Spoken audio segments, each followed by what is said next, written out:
beside the river. Plant yourself beside the river. Each of you, descendant of some Ready to Love DC. has been paid for. Bought, sold, stolen, arriving on So we're on to episode 3 of Ready to Love DC. So they've started off with a happy hour in this one. Who was there first? Let me see. It was Tissia. She couldn't wait to grill the men. I can't remember who was there, but I remember Mr. Player was there. She was asking them why she was at the bottom. What's the deal? I think one person answered. Then Mr. Player tried to crack a joke out of everything, and before you know it, the rest of the party had arrived. So we didn't really get to the bottom of that. Anyway, moving on to the mixer itself. Mr. Tommy came in and he told all the group that this week it's the women's turn to eliminate one of the men. So now it's down to the men to put on their A game and bring it on. Did you see Tyrone's face when Mr. Tommy had left? He was thinking, oh God, what am I going to do here? Where do I start? I have no game. I've got to compete with these guys. Where do I start? He had that face. Mr. Tyrone, relax. Be yourself. Someone's going to like you for you. Let's hope you find who you're looking for amongst this bunch. Tyrone was trying his best amongst a bunch of ladies. At one point he was talking to Sabrina and Aisha. That's it. Sabrina and Aisha. I think they were making him a little bit uncomfortable, talking about oysters, all about slurping. You could see he felt a little uncomfortable in their presence. But keep going. You'll get there. The conversation between Kerry and Carrington, as she mentioned, it sounded more like an interview. She spoke to him at the mansion as well. And again, it felt like an interview. So it wasn't organic enough. Yeah, just question after question. I get where she's coming from. Those type of conversations are a turn off for me too. Another conversation we saw was with Walter and, oh God, Miss Black Widow. What's her name? Camille. Did you see what she asked him? What's your credit score? She had no filter. The boldness of the woman. Who talks about finances the first 2, 3, 4 times you meet somebody? Who does that? Oh, no. That's Miss Gold Digger there. Courtney and Cornelius. I know Courtney's got a thing for Cornelius. I'm sure he feels the same as well. I'm sure he does. But come on, Courtney. You're a bit much, aren't you? Poor man. Oh, dear. She mentions about being a Leo and being a lion. Oh, she's a lioness, all right. Oh, my goodness. She's going to devour him. Oh, my God. Calm it down. I don't think my man's ready. He talks about having sex after marriage. You come across the opposite. You come across as the opposite. So, not sure how that's going to work. Yeah, we're going to have to wait and see further down the line whether this conversation continues. But she's very touchy-feely. And in his early videos, he did say about trying to resist the urge to jump into bed with somebody before getting to know them. Yeah, so we're going to have to wait and see where this goes. Sabrina and Corey. Corey, what was that? What was that? Were you trying to get to know her? No, you weren't. You were trying to chirp her. Yes, you were. Oh, Mr. Player. I can understand where Sabrina was coming from. That approach was totally wrong. Oh, you're trying to deal with a mature woman. You better come correct. If you're trying to deal with a mature woman, you better come correct. However, Mr. Corey, you did gain some points with me when I saw you changing Moomin's flat tyre. Yes, that's a gentleman there. You saved her the cost of ringing, is it AAA? Yeah. And with that move, you actually bagged yourself a date. Oh my God, Corey. It was just that one little move. That one little move. It wasn't all about trying to play the room and give all your sweet talking and all that nonsense. It was just good old fashioned manliness. Helping a damsel in distress. And when I saw the date, I couldn't work out were they going for doing exercise classes, going for a picnic. I couldn't work out what type of date it was. But she seemed to like it. She liked all his corny jokes. She says she's not into those type of guys, the nerdy, the corny guys. But something about him makes her laugh. So she gave him the opportunity. And then he was doing this saddleback ride on one piece of log, trying to impress her. She's thinking, what the earth is he doing? But at the same time, she quite enjoyed it. She thought, let's act along. And he was galloping, pretending to be Django, whatever it was. And I thought, well, is this a date? Well, she liked it. He made her laugh. He liked it too. Then it came to the kiss. Shall I kiss her? Would you mind if I kissed you? But when she turned around and said she would go back and tell the other guys that she had a kiss from him, he turned around and said, you know what? I'm going to wait. I'm going to let you go out on all your other dates and let them strike out. Then you come back to me and my kiss will be your first and last kiss. Something like that, he said. Oh, this man's a smooth talker. He really is. But the date worked. Let's see if he gets a second date with her. The next lot of people that we saw out on a date, double dating, were Walter and Black Widow. What's her name?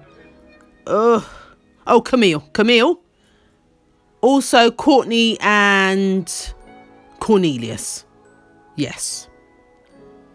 It looks as though Camille had set this all up because she wanted to test Cornelius in regards to how he behaves around her with Courtney, whether he's a touchy-feely type of guy.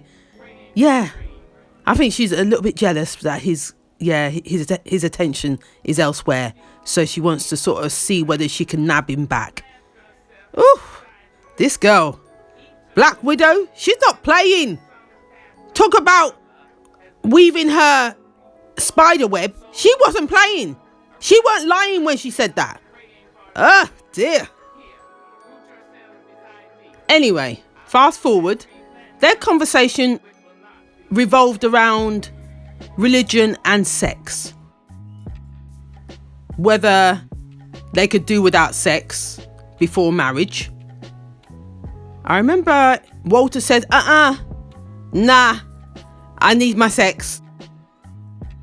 Miss Courtney was very much on the same tip as Walter as well. Whilst Camille and Cornelius were very similar. They could abstain from having sex before marriage. Those two were brought up in very religious backgrounds. I think his father was a pastor or something like that. Her grandfather was a minister, something like that.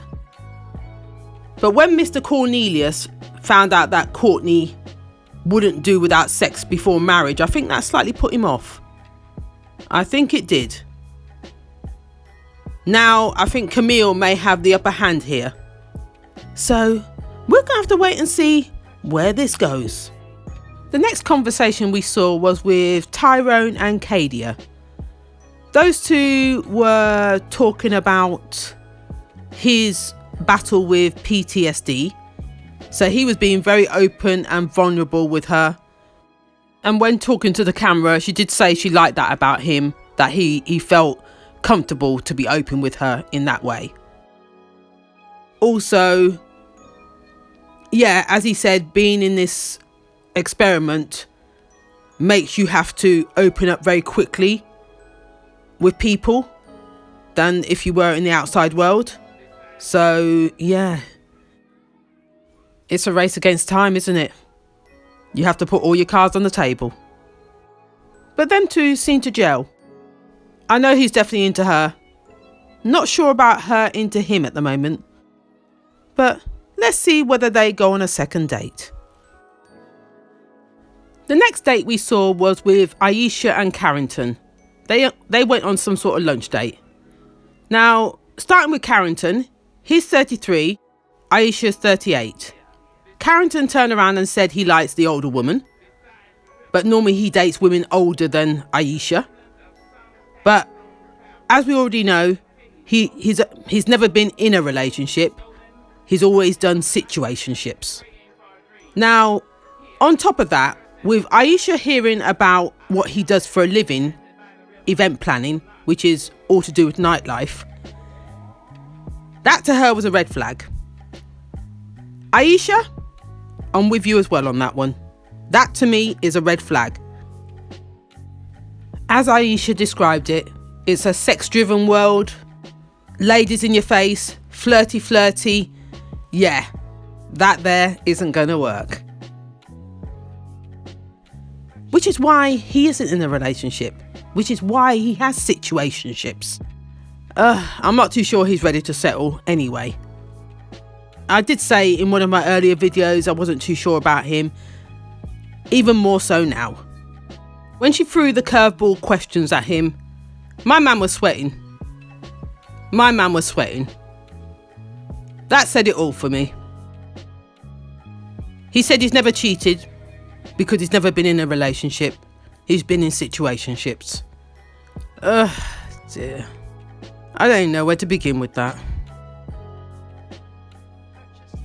The next group discussion we saw was Kadia, Shiloh, Tasia. Also Naeem and Dante. That's correct. Yep. The 5 of them out of some sort of lunch date again. Kadia mentioned that she liked the thought of going out with Naeem and Dante. They're very much on her radar. She made sure she flirted with both of them. She was getting a nice little rapport going on there. When it came to Shiloh now, she was very much... yeah, she was flirting quite a lot, to be honest. She talked so much about intimacy, very much on the sexual, sensual talk. Yeah, both men were very engrossed in that conversation. Yeah, so she oozed sexuality with that. Yeah, I'm not too sure who she was trying to impress, but yeah, she weren't playing. Shiloh. No, she wasn't playing. And I think Dante definitely was feeling her. And also Naeem. Yeah. Tasia, not too sure where she sat on this one. She was very much the odd one out. Yeah. I'm not too sure she gels with any of them. And plus, I'm not too sure they were feeling her either. So, yeah, she just felt like the spare part. Next, we saw all the ladies out at a wine bar. And Mr. Tommy enters the room. Yep, so we know we're going to find out where they sit with the guys so far. And which ones they're feeling and which ones they're not. But just before I continue, we find out that Aisha got into some sort of car accident. And she's actually not at the mixer with the rest of the girls here. And Mr. Phil was coming to her rescue in regards to that. Mr. Phil? It's like, oh, haven't seen much of him, to be honest.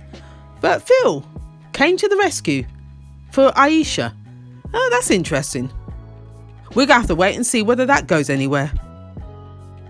Coming back to the women, what we found out was Cornelius seems to be one of the top men that people seem to like. Miss Camille, that's all she talked about. She's not looking at anybody else but Cornelius. He's on her radar. Tasia also liked him. Whether he's feeling Tasia or not, I don't know. But Tasia said, yeah, Cornelius for me too. Camille's look was one to die for. It's like, oh no, you don't. He's mine. Then Kerry piped up and said, yeah, Cornelius for me too. She turned around and said, we spoke on the phone for about 3 to 4 hours the other night. Wow. She's feeling him too. So it looks like Miss Black Widow has some competition here. So we're going to have to wait and see where this goes. Another guy that people were feeling was Tyrone. I was talking about Tyrone at the beginning. And I said, Tyrone, take your time. Don't stress. And look, he's got numbers already. Let's put it that way. Yep, he's got a few admirers. He's a good conversationalist. That's what we've found out. Yep, very good at that. So that's a surprise. Well done, Tyrone. Now, in the bottom, we had, of course, Mr. Player, Corey, and also Carrington. I said from the beginning, something about him I'm not too sure about, especially with the situationship nonsense. Yep, that was the first red flag. I said it from the beginning. Wasn't quite feeling him. Not too sure, couldn't put my finger on it. But there you go. He's one of the bottom two. So we're going to find out what happens next. Actually, what happened next was Mr. Tommy turned around and said 2 of the ladies have to take 2 of these men out and choose between the 2 which one they're going to eliminate. Oh my God. I'm glad it's not me. I'm glad it's not me having to do the ditching. Oh no. So we're going to find out which 2 ladies are going to take the 2 guys out. So I'm presuming it's going to be Corey and Carrington that they're going to have to take out on a date. Well, not necessarily a date, but they may see it as a date. And tell them that their journey's over. It ended up being Camille taking Carrington out. Why am I not surprised? Of course it had to be Camille as one of the ladies. She's used to dumping people. She's had 3 engagements. Oh dear. Anyway, he came to the date thinking it was a date, only for Camille to tell him what the consensus was in regards to the group discussion amongst the women. So that already put him on the back foot. Camille turned around and said that a lot of the women found him, when talking to him, he wasn't authentic enough. It was more like interview questions. There wasn't any real depth to his conversations. And he turned around and says a lot of these women couldn't carry a conversation. Really? You sure about that? Because what I've seen so far, it does feel like an interview with his questions. Yeah, there's no real depth to the conversation. It's the basic same questions. What's your favourite colour? What do you like to do at the weekends? Yeah, what do you do for work? He's not ready. He says he's ready, but he's not ready. When it came to Corey, it was Tasia that took Corey out. He again came there with his flirt game on, thinking, yeah, this is a woman. He tried to hold her, hug her, all sorts. Tried to get as close as possible to her when sitting down next to her. He still had his flirt game on, but she had to put him straight in regards to why he was here. She mentioned that a lot of the ladies found him very sketchy. There was no genuine connections going on, and that his questions were very general questions. So it wasn't about getting to know them properly. Very surface level. She wasn't telling us anything that we didn't already know about Mr. Corey, Mr. Player. But the end result was Carrington was eliminated. Carrington, yes, you heard me, Carrington was eliminated. Again, Corey was saved. And you know why Corey was saved? Let me tell you, it was because of that date, with Moomin. That's the only thing that saved him. I believe so anyway. That's the only thing that saved him, was because of Moomin. He's a lucky bugger again. Now with Carrington, where he went wrong was because of Aisha no longer being interested in him because of that sort of the red flags she was seeing. He was no longer an option for her. And there was nobody else that was looking at Carrington, as far as I know. So it was an easy choice there. That's how I see it. So again, another one bites the dust. But let's not forget that next week it's the men's turn to eliminate one of the women. We're just going to have to wait and see what happens next. So this is where I'm going to leave it. If you like what you heard, please like, comment and subscribe. Till next time.